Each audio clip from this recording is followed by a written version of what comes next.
It's a 60 podcast presented by Mint Sports. Grand final reaction. We're recording this just about an hour after the finish. Siebes, how are you, mate? I'm good, mate. What a game of footy. Crazy stuff. Let's just get the juices flowing. Nathan Cleary, when he is inducted to being an immortal, this is the game we'll circle. Mate, it's dead set.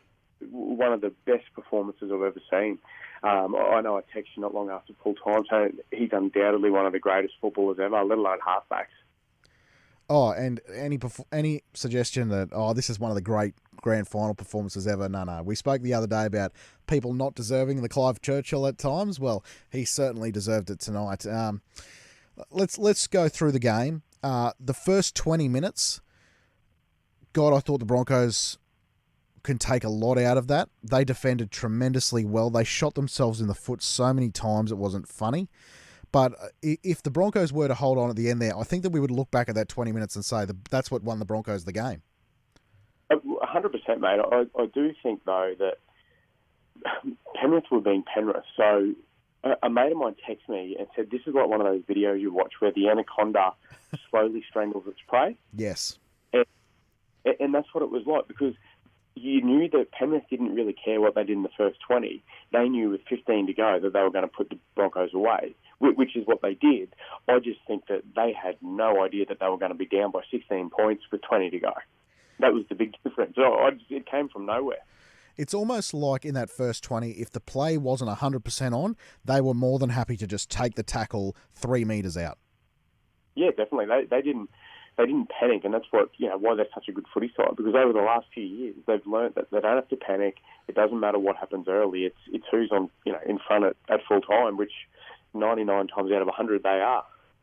And I really thought that you're correct there in the fact that it was like they were strangling them the whole first half. And you could see Dylan Edwards had 170 run meters in the first half, which, yes, it's phenomenal work by him. There's no doubt about it. But they just strangled the Broncos in their own 20. So he was able to get 30 metres a return every time. Yeah, mate, and you know what? It showed the difference between the two fullbacks. I mean, Reece Walsh is a superstar. We all know that. Look, he's a stud, isn't he? And at the end of the day, he can break a game open. He's got brilliant plays in him, and he does it nearly every week. He comes up with something unbelievable. But would you swap him for Dylan Edwards? Probably not. I think the Panthers had a really good game plan. They were actually kicking it to Jesse Arthurs, who I know will go through every player, and he was one of the Broncos' better players, Jesse Arthurs. But the Panthers were kicking the footy to him for two reasons. In their mind, he was the least threat of the back three. Yes. But it also showed that they knew that Reece Walsh was not going to take a hit up inside his own 30. So basically what happened was Arthurs was getting the footy isolated at the back. He was doing a good job. He was trying to get him on the front foot. But then Walsh was there, and he wasn't taking the next play. So, Staggs or Farnworth were having to get back and take that next play. And then Walsh wasn't injecting himself until they were on about halfway. And I really think that it did hurt Brisbane. No doubt. We spoke about this with Andrew a couple of weeks ago, that if these two teams were to match up in the grand final, and they did, what the game would look like. And it really panned out how Andrew painted the picture with his stats that he does at the Rugby League eye test. So the game lived in the Broncos 10 to the Panthers 40. And it was just a matter of, can the Broncos, who have the best inside 20 defense in the comp, so when you're inside their attacking in the attacking 20, they have the best defense in the comp this year as far as inside the 20 goes. How long can they sustain that? And if you look at the tries from Penrith, so there was one from a dropout that the Broncos just shot themselves in the foot, right? Let's forget that one. There was one from Cleary, which was Cleary set it up to Leota, but that was about 30 metres out. So really, inside the 20, Kevy got to be looking at that going, we did a tremendous job. Oh, they did, mate. They did a great job. They defended so well. They scrambled. They had good line speed. My son actually pointed it out to me early on. He had doubts on whether or not they were onside in that right-hand side of theirs, because they were certainly getting the attacking player as they were catching the ball. But their line speed was really good. They defended, they scrambled, and you know what? It just showed that you've got to do it for 80 minutes. It's no good doing it for the first 20 or for the first 75. The second they switched off, Cleary exposed them. And that first half was just an absolute slobber knocker, as JR would say back in the day. But Nice WWF reference. I like it. Yes, yeah. Andrew from the Rugby League Eye Test put out his expected points after the first half, which I found really interesting. So he had the expected first half score 13-5 in favour of Penrith. So the fact that Penrith were only able to score 8 points, and really lucky points, really. Like the dropout, that was a gift to Penrith, to be honest. So Broncos must have been going into halftime on top of the world, scoring that try right on the death. They must have been loving life. Oh, of course, mate, because, you know, I think the commentators had just finished saying if Penrith happen to score again, Brisbane are 3 tries down or 3 scores down, and how do you come back from that? So, yeah, for them to be down by 2 and then within minutes into the second half they were up, it was, they would have been on cloud 9. And then Mam just exploded. And that 10 minutes from him was unbelievable. The speed he showed, the power, the footwork, it was super impressive, wasn't it? Oh, he's got some wheels. And, well, we'll talk about the second half now. So, Ezra Mam, I'll tell you what, I kept waiting for the cover to come across and get him, but he just outran them all. Before we go too deep into the second half, and again, this is not a beat-up Reece Walsh podcast or anything like that. I did see one stat which was really interesting. He'd run for 36 metres in the first half. Now, I don't want to compare him so much to Edwards because they're different players. Walsh can do things that Edwards can't, yep. and Edwards that Walsh can't do or doesn't do. So I think the next step for Walsh to become really that true top 2 or 3 fullback is he needs to find some metres out of yardage. It's key. You can't have, you know, Cobbo had a game where he makes errors, and you know that he's got that in him. You can't rely on one of your back 3 to be getting out of yardage. 100%. And you mentioned Jesse Arthurs earlier. Jesse Arthurs was a real circle for me in the pre-game because Corey Oates not being there. I know Corey Oates has some defensive issues, but he is a great carry out of your own end. And Jesse Arthurs, to me, was the guy to target for Penrith. But I thought he had almost a career game. He was unbelievable. Yeah. He did, mate. I think it was the best game he's ever played. He was so good. Yep, there was a few of those tonight. And Ezra Mam, what a future Ezra Mam has. And we've spoken about him a lot over the past couple of weeks, but it's not difficult to see him reaching bigger heights than this. Well, I actually, come up with the saying about 15 minutes into the second half that he could have been man of the match. Yep. No, I didn't come up with that. The young bloke did. Yeah. He's giving it to me from the other side of the house after claiming that one. But it was a nice little pun. I liked it. Well, I'll tell you what, Nathan just about went and took the Clive Churchill off him with 2 minutes to go. But look, Broncos skip out to that lead. It's 24-8. I said to my dad and brother at the time, I said, if the Panthers were to find a way to come back and win here, they'd make Cleary an immortal tomorrow.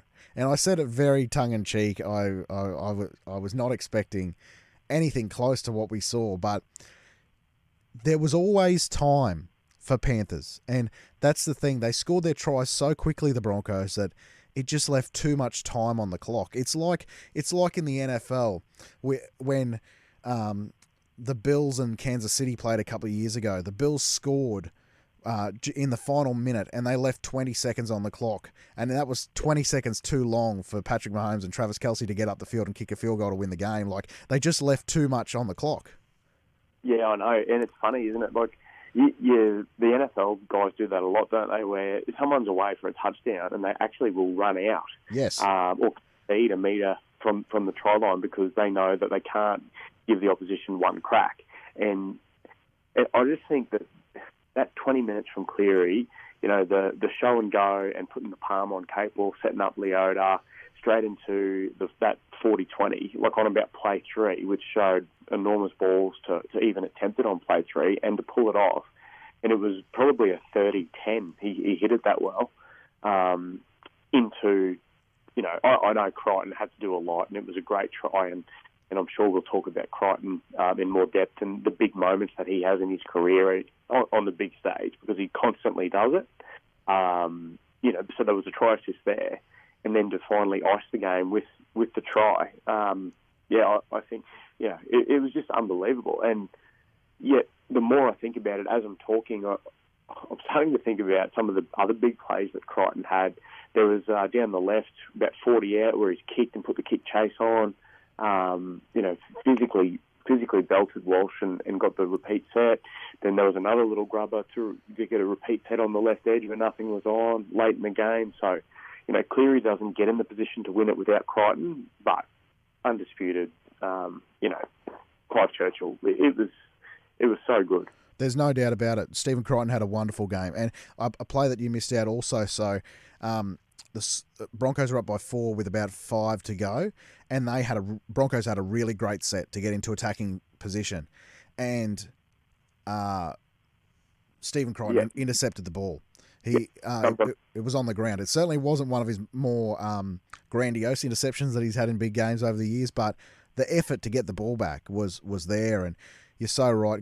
Crichton had a lot to do to score that try as well, and he beat a couple of really good players to score that try. But the 40-20 is the play, isn't it? It really is. And let's not forget, all of this in the last 20 was with Noah Zio, who everyone tries to say orchestrates everything. So, Cleary just plays off the back of it. I'm going to go off on a tangent later about the Cleary haters, and I wish people would just wake up to themselves and acknowledge when someone's good at footy, because it's frustrating. But anyway, that last 20, he had Noah Zio for most of it. He had no Sorensen, and Luai, the shoulder had finally just, he couldn't go on with the pop shoulder. So with what most people say are his, the quartet of Penrith and the people that he needs to be playing well to do what he does, well, they were off, and he still did it and looked better than ever. Yeah.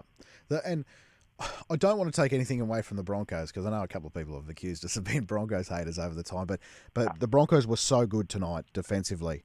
They were. And Penrith threw so much at them in that first half, Seeps. I don't know if you noticed this, but a lot of times they had Cleary playing first receiver and Yo actually playing second receiver to just show something different in attacking space. So they threw a lot at them.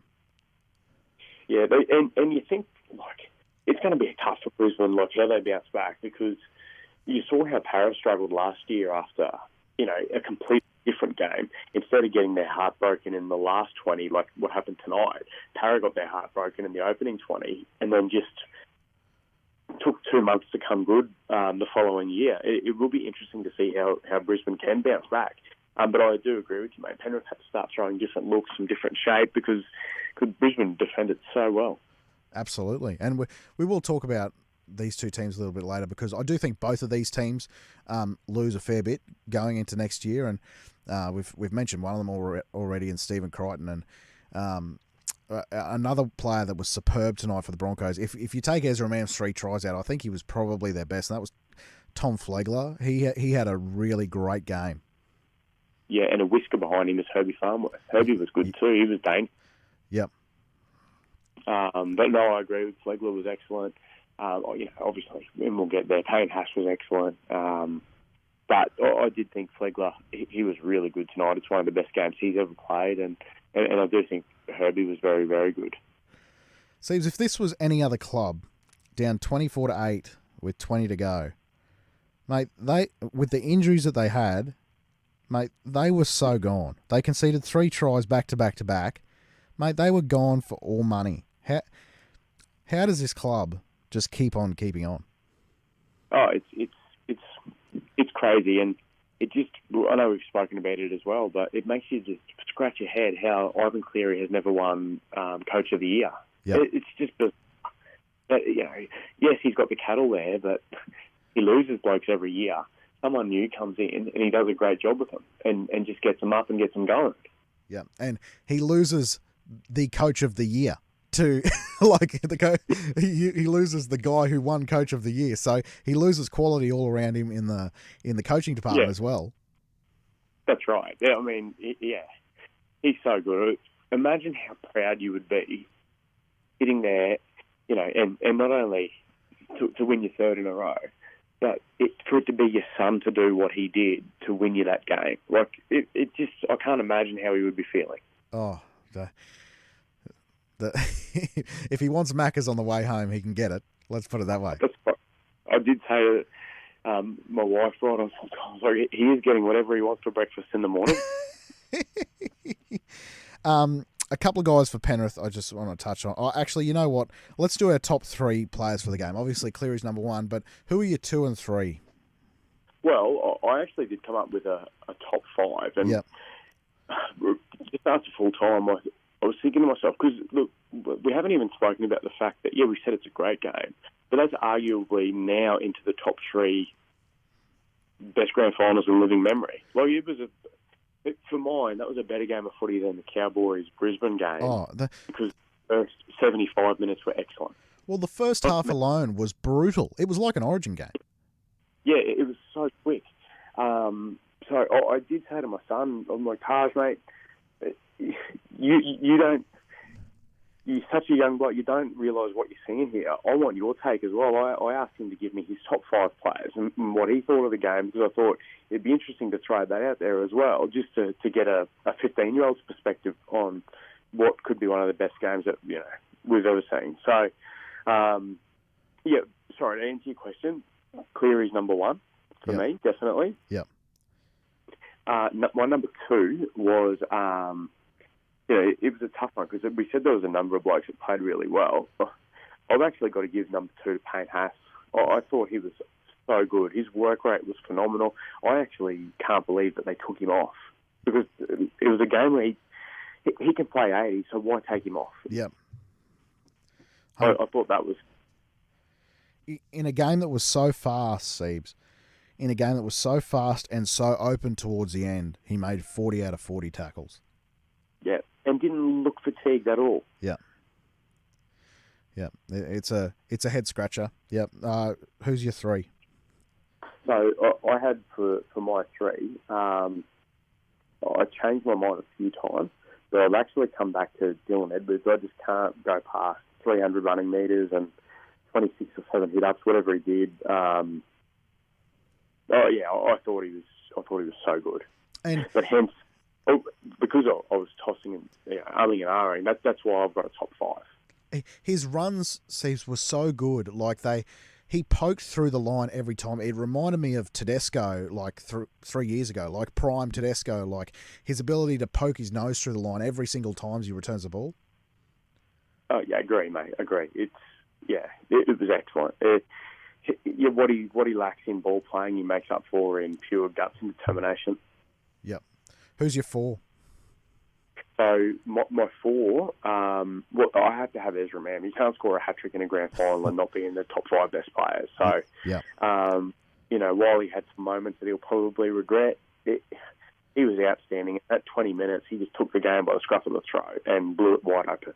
Yep. He's never played Origin, never played anything close to this. So for that to be your first game is pretty impressive. And who's your 5? So I did originally have Fisher Harris, but as we've been talking this through, I have to have Stephen Crichton. Without Crichton, they don't win. Yep. It's funny you mentioned Fisher Harris, because I would argue that the best front row for Penrith was Moses Leota, and he set the tone in that first 20 minutes, or first 5 minutes, when he knocked Pat Carrigan on his ass, and he didn't have as many metres as Fisher Harris, but boy, they packed a punch. Oh, for sure, mate. I agree. You probably missed it because you're in the studio, but Gallen just went into the Panthers shed and was interviewing a couple of them, and he interviewed Fisher Harris, and put it this way, he's still grumpy now, and they won. Yep.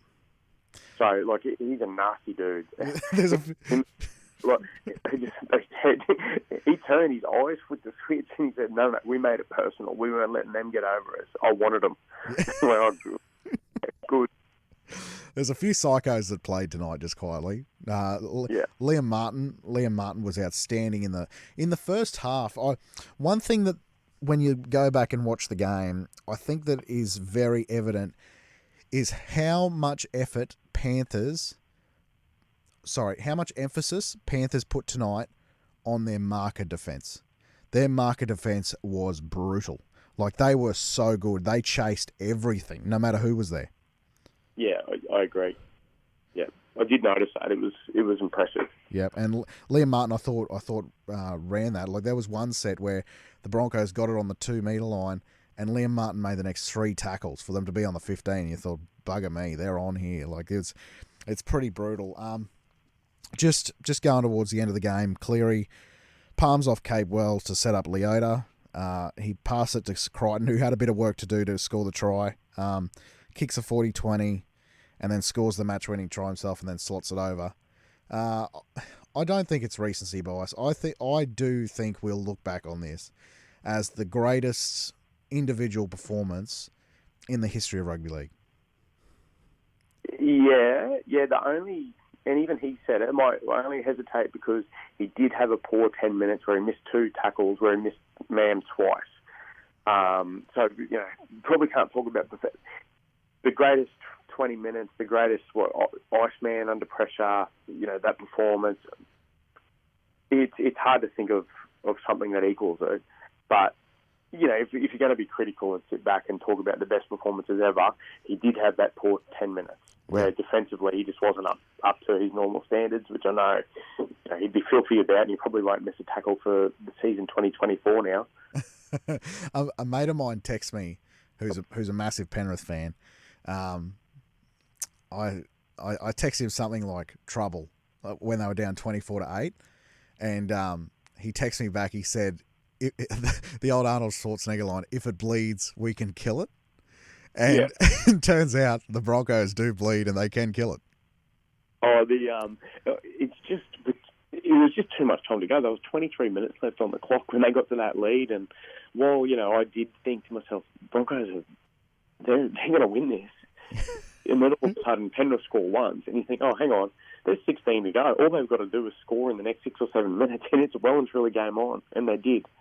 Yeah, it would have been a really long 15 minutes at the end there for any Broncos supporter out there. And I've got a lot of them who love to give it to me, and I loved every second of it.